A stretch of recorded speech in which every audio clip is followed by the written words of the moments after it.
Long-haul trucking is a mainstay for all kinds of goods. It has an advantage over rail in that it's relatively rapid. Rail can take time. But in terms of being efficient, greenhouse gas emissions out of a truck for ton miles is somewhere between 8 to 10 times what it is for rail. With that, you're buying some convenience. Yes, you can go places in trucks you can't with rail, but at the end of the day, it's a much less efficient mode of transportation. The challenge is getting rail to be used for as much of the trip as possible. In other words, replacing long-haul trucking with day trips and last-mile delivery. This is one of the things that the companies in the TLD RAMP group are working on. The hurdle is transloading facilities aren't everywhere, and they're expensive, and they're not particularly efficient. They have literally eliminated the need for any kind of fixed dock, paved surface, or any kind of warehousing facility. What the group has done is develop technologies and procedures that allow for the very rapid setting up and unloading of rail cars. You can actually load the material directly out of the rail car onto the waiting trucks. And you have something that almost resembles full automation. There's people running it, but it's moving like machinery.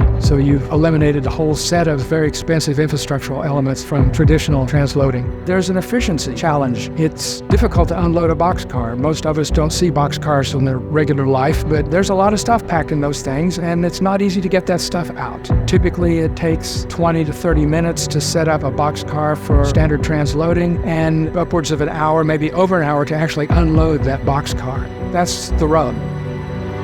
It's not easy to do. The advancements from this group are nothing short of game-changing. Imagine being able to set up on the side of any rail in under 15 minutes. Even more impressive is the ability to unload a rail car in around 12 minutes. That's phenomenal in and of itself. Then you combine that with the ability to simply unload it from the rail car directly onto a waiting truck. And the trucks are hitting the road, doing their last mile delivery, and coming back sometimes 2 and 3 times a day to pick up more. Railroad sidings are everywhere. Everywhere there's train service, there's sidings. You drive along and you see them. They're all over the place. So there's ample opportunity to set these things up. You put each mode in its proper place and things work really, really well. We did some work with actual movements for TLD RAMP Group. 540,000 tons of shingles coming from 3 manufacturing facilities to 3 transloading destinations. Over a period of 3 years, 5,526 rail cars full of shingles. That's a lot of shingles. Moving those by rail right up to the end, as opposed to long-haul truck, actually saved 124,000 tons of greenhouse gases.